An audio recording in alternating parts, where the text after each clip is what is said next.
La bêtise, c'est un type qui vit et il se dit ça me suffit.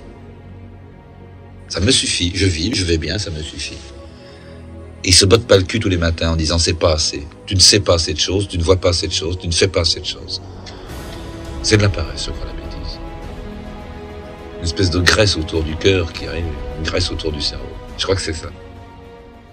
Je viens vous parler de démocratie, mais de la vraie, celle qui n'existe pas du tout, et celle qui, je crois, serait capable de nous sortir du pétrin. Je me suis réveillé politiquement à l'occasion d'un débat public en France, où on nous consultait sur une prétendue constitution. Le référendum sur la constitution européenne. Absolument. Les Français votent non, mais finalement, on l'adopte quand même. C'est-à-dire qu'on oppose à la souveraineté populaire la souveraineté des représentants du peuple, comme si la souveraineté des représentants du peuple était au-dessus de la souveraineté populaire. Je regarde Zemmour qui vous écoute avec Mais c'est parce passion. que le peuple est con aussi. Non. Le peuple, par exemple, on lui demande de dire oui, il dit non. Alors on leur dit, allez, on vous repose la question, mais soyez pas cons cette fois-ci. Un Français sur 4, ce qui n'est pas mince, 24% des Français estiment qu'un autre régime ou un autre système politique, eh bien, ce serait tout aussi bien. Que la démocratie, c'est quand même l'élection. Non. Ah si. Non, la démocratie, démos en grec, kratos ça veut dire en grec, ça veut dire le pouvoir du peuple. Ben oui. D'accord, non mais attention, il ne faut pas tout mélanger. Dès l'Antiquité, mais avec la modernité aussi, avec des gens comme Spinoza par exemple, ou Rousseau, Montesquieu et d'autres, ils distinguent l'élection de la démocratie. Pour eux, l'élection, si on doit voter pour se nommer des maîtres, finalement des chefs, des dirigeants, c'est qu'on va identifier les meilleurs, logiquement. C'est qu'on considère que nous ne sommes pas tous égaux pour décider et on doit s'en nommer quelques-uns. Et donc, c'est un processus, l'élection est un processus aristocratique. Évidemment, c'est pas une aristocratie comme on l'entend généralement de père en fils, une aristocratie héréditaire par le sang, mais c'est une aristocratie élective, une aristocratie élue. D'abord, je ne suis pas un citoyen. Un citoyen, c'est autonome. Ça vote, il vote lui-même ses lois. Moi, je suis un simple électeur. C'est-à-dire, je suis hétéronome. Je subis la loi écrite par quelqu'un d'autre. Nous appeler citoyens, c'est nous payer de mots. On se la pète, mais on n'est rien du tout. Qu'est-ce qu'on fait dans cette démocratie? Dans cette prétendue démocratie, qu'est-ce qu'on a comme droit? On a le droit de désigner des maîtres politiques qui vont tout décider à notre place pendant 5 ans. On les désigne parmi des gens qu'on n'a même pas choisis. En plus, c'est les plus riches qui les choisissent. Et quand dans le cas éventuel où ils nous trahissent au dernier degré, on n'a pas le moindre moyen de résister.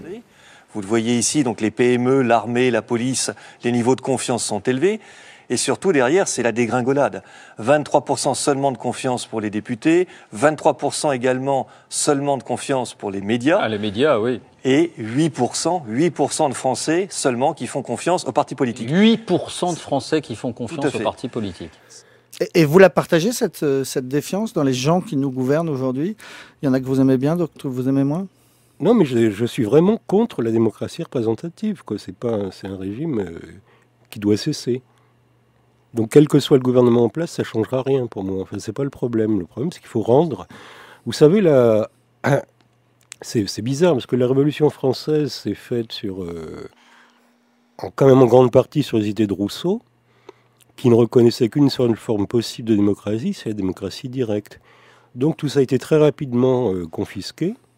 Et le pouvoir n'est jamais revenu à la population. La France n'est pas une démocratie? Non, c'est pas élire des gens de temps en temps qui fait une démocratie. C'est vraiment de voter sur les projets. On n'arrive même pas à formuler la solution.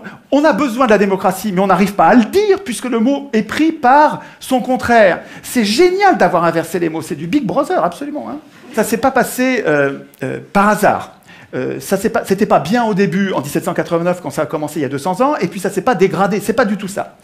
Sieyès, un grand penseur de la Révolution française, une pointure, hein, je ne vous parle pas d'un second couteau, écrivait en 1789 « Les citoyens qui se donnent à eux-mêmes des représentants doivent renoncer à faire eux-mêmes les lois.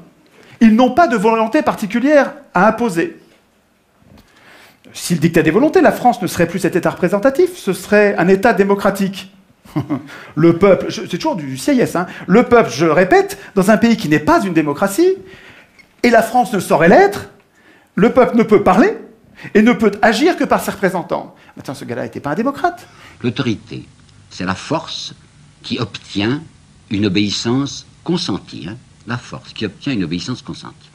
Alors comme le mythe royal est en train de se défaire en France, on l'a vu à plusieurs reprises, il faut substituer à ce mythe royal un autre mythe qui sera le mythe du suffrage universel, c'est-à-dire le mythe de la volonté nationale.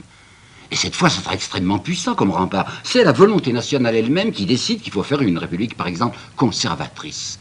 Alors quiconque se soulèverait contre un gouvernement républicain se soulève contre la liberté, puisque c'est la liberté qui s'est exprimée et qui règne à l'aide du suffrage universel. Alors vous voyez quel attentat monstrueux. On peut mobiliser toutes les forces nationales contre ceux qui prétendaient lutter contre un gouvernement dit démocratique. Oui, mais qu'est-ce que c'est que la volonté nationale? En fait, c'est la majorité. La majorité du suffrage universel, c'est-à-dire la moitié plus 1. Ben, c'est très facile d'obtenir la majorité au suffrage universel quand on sait s'y prendre. Et il en apporte deux exemples, monsieur Thierry, mais regardez donc ce qui s'est passé en avril 1848. Regardez ce qui s'est passé, ce qui vient de se passer le 8 février 1871. C'est la première fois en 48 qu'on lançait tous les Français, y compris les pauvres, dans un suffrage. On leur donnait le droit de vote. Il y avait des gens qui en étaient épouvantés en se disant qu'est-ce qui va en sortir. Il en est sorti. Une chambre admirable, moins belle que celle de 71, mais la chambre d'avril 1848, elle était conservatrice à bloc. Et maintenant, vous voyez ce qui vient de sortir? Une chambre en or, enfin une chambre où ce sont vraiment les possédants qui sont les maîtres. Alors que pouvez-vous désirer de plus? Si vous regardez le profil socio-économique des gens qui sont à l'Assemblée nationale aujourd'hui, il n'y a pas de pauvres. Ce sont généralement des gens qui sont riches, qui ont des moyens, qui ont une profession libérale. Ce sont des avocats, des notaires, des notables. Il y a une idée qui fait son chemin. Sans doute que c'est une pratique qui existe depuis longtemps, c'est de tirer au sort des citoyens et de les nommer sur des comités pour qu'ils prennent des décisions au lieu de fonctionner avec des élections. Oui, donc à Athènes, justement, dans Athènes de l'Antiquité, comme on avait cette idée que tous les citoyens sont égaux d'un point de vue politique, on se disait on n'a pas besoin de voter pour choisir les meilleurs d'entre nous, puisqu'en principe, on se considère à peu près égaux, et donc on va tirer au sort. Le tirage au sort, à Athènes, il donnait un tout petit peu de pouvoir, pas longtemps, et jamais deux fois de suite, avec plein de contrôles qu'il faudrait prendre le temps d'expliquer, ce qui fait que les Athéniens, ils donnaient ce petit peu de pouvoir pour le garder pour eux. C'est pas les tirés au sort qui votaient la loi. Les tirés au sort, ils faisaient la justice. Donc ils appliquaient les lois. Ils faisaient les préparations des lois, parce que les Athéniens, en assemblée, ils ne pouvaient pas préparer les lois. Et parce que les représentants étaient affaiblis par le tirage au sort, les citoyens avaient la garantie qu'il restait le souverain. Par rapport à la démocratie directe, il y a beaucoup de gens qui participent à ça et qui ont pas seulement des éloges à transmettre, mais aussi des critiques. C'est-à-dire qu'ils disent que c'est long. L'argument du temps, c'est un vrai problème. Effectivement, une assemblée, ça prend du temps. Et c'est beaucoup plus rapide, en fait, quand des gens prennent des décisions pour vous. Effectivement, ça va beaucoup plus vite. On appelle ça une dictature. La dictature est sans doute le système le plus rapide. Et si c'est le temps qui est le barème d'efficacité en politique, la dictature, c'est vraiment génial pour ça. Ça va très, très, très vite, une dictature. Peut-être que pour être égaux et libres politiquement, il faut avoir du temps. Le capitalisme, si vous pouvez nous faire travailler tout le temps, il nous ferait travailler tout le temps. Il n'y a pas de problème, c'est à peu près ça qu'il faisait au 19e siècle. Et donc, évidemment, là, vous n'avez pas de temps. Et donc, comme on est convaincu que c'est ça qui est le plus important, on pense que se retrouver ensemble pour parler de politique, on pense que c'est de la perte de temps. Ce qui est curieux, en fait, parce que c'est le moment où on est libre politiquement. Le travail disparaît, le travail s'en va. Et c'est une chose qu'on a voulu. Moi, j'ai vécu dans les années 50, on nous expliquait ce que serait l'an 2000. On ne travaillerait plus, on aurait été remplacé par des robots, on serait remplacé par des machines. On ira à la pêche avec ses enfants et ses petits-enfants. C'est ça qu'on voulait. Pourquoi? Parce qu'il y avait du travail extrêmement monotone, il y avait du travail extrêmement dangereux. C'était un travail qui épuisait les gens, qui faisait qu'ils devaient s'arrêter de travailler à 40 ans et à 50 ans. On a voulu ça. On n'a pas pensé en même temps que les gens, la plupart des gens, ceux qui ne reçoivent pas simplement leur argent du capital, c'est-à-dire en faisant travailler les autres, que les autres, il faut qu'ils aient des revenus. Sismondi, un des inventeurs du socialisme, un Suisse, il dit la chose suivante. Toute personne qui sera remplacée par une machine aura droit à une rente à vie à partir de ce moment-là. Il est remplacé par la machine, il est sauvé, il faut qu'il reçoive une partie de la richesse créée par cette machine. Où va cette richesse qu'on a créée depuis les ordinateurs, les robots et tout ça? Elles vont aux investisseurs, aux actionnaires des entreprises. On se demande comment ça se fait, c'est une curiosité. C'est tellement bizarre que le chef d'entreprise au début du 19e siècle, il gagnait 30 fois plus que son employé le moins bien payé. Maintenant, c'est 450. D'où ça vient? Mais c'est l'argent qu'on n'a pas donné aux autres. C'est vraiment pas très compliqué. Dès qu'il y a un système de domination politique, vous allez avoir de la concurrence plutôt que de l'entraide. Et un bon exemple, évidemment, c'est le système électoral. Les candidats luttent les uns contre les autres avec leur camp, leur parti, leur faction pour s'emparer du pouvoir. Et donc, c'est totalement contre-productif d'avoir comme ça une mise en concurrence d'individus ambitieux qui sont assoiffés de pouvoir et qui veulent avoir nos votes et nos suffrages. Et Kropotkin, lui, en fait, est allé voir en Sibérie et ailleurs, dans l'histoire aussi de l'humanité, et il a constaté qu'en fait, la majorité des êtres vivants progressent beaucoup mieux si elles s'entraident, plutôt que si elles sont en concurrence. Et donc, l'entraide est aussi un facteur d'évolution, contrairement à ceux qui ont mal lu Darwin, qui pensent qu'on est toujours tous en concurrence et qu'on le sera toujours tout le temps. Tous les pouvoirs ont une tendance à abuser. Toujours. Montesquieu. C'est comme une loi physique implacable. Et il y a une idée géniale pour nous protéger de ça, c'est la Constitution. Alors la Constitution, qu'est-ce que c'est? C'est un texte qui est au-dessus des pouvoirs et qui ne sert pas du tout à organiser les pouvoirs. Les pouvoirs n'ont pas besoin de nous pour s'organiser, pas du tout. La Constitution, tous les citoyens devraient savoir ça. La Constitution, ça sert à affaiblir les pouvoirs. Ça sert à inquiéter les pouvoirs pour nous protéger, nous. Nous protéger, nous, contre les abus de pouvoir. Mais attendez, si les représentants doivent craindre la Constitution, il ne faut pas qu'ils l'écrivent eux-mêmes. Sinon, s'ils l'écrivent eux-mêmes, ils vont programmer leur puissance et notre impuissance. Enfin, un enfant comprend ça. Donc l'idée centrale, mais vraiment c'est une idée essentielle, c'est que c'est pas aux hommes au pouvoir d'écrire les règles du pouvoir, et c'est pas à eux, il faut pas attendre que ce soit eux qui renoncent à écrire le pouvoir, ils renonceront jamais, la solution elle viendra pas d'eux, elle viendra de nous, c'est à nous de leur interdire d'écrire la Constitution. Ça c'est vraiment l'idée, à mon avis, l'idée essentielle qui nous manque.